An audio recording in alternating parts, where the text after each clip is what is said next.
Lahat ng bagay sa mundo ay mayroong rason. Walang nakakaalam kung ano man ang rason. Malalaman mo na lang sa tamang panahon. Ang buhay, mapaglaro. Hindi mo alam kung kailan ka sasaya at kung kailan mawawala ang iyong kaligayahan. Lahat ng sakit may kapalit na kasiyahan. Sinusubo ka lang kung hanggang saan ang kaya mo. Kung nalulungkot ka, di naman masama kung umiyak ka. Okay lang na mapag-isa ka at okay lang na dibdibin mo lahat ng sakit. Ang buhay ay hindi gaano kaseryoso para seryosohin mo.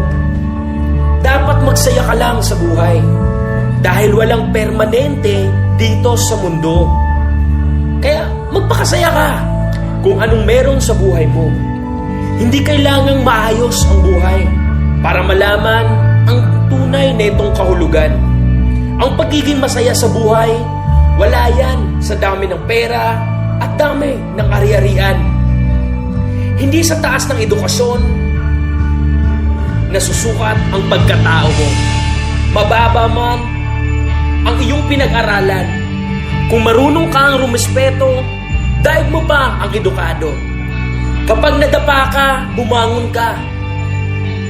May pagkakataon ka pa para ipakita sa kanila na hindi lahat ng pagkakataon ay tama sila.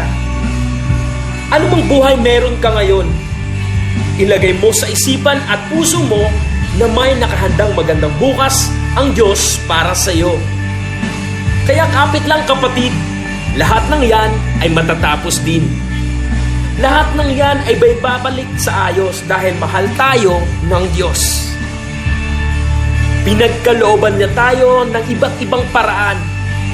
Maging proud sa sarili kung sino ka. Binuhay ka ng Panginoon dahil may rason siya. Kaya maging matatag. Ngitian mo lang lahat ng problema mo. At tandaan mo, kahit gaano pa kaliit ang tingin mo sa sarili mo, isa ka pa rin sa rason kung bakit may mga masasayang tao ngayon. Pag malungkot ba, problema agad. Hindi ba pwedeng wala lang pera?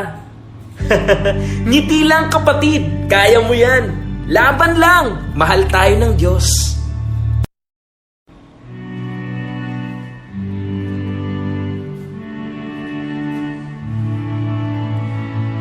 Lahat ng bagay sa mundo ay mayroong rason. Walang nakakaalam kung ano man ang rason.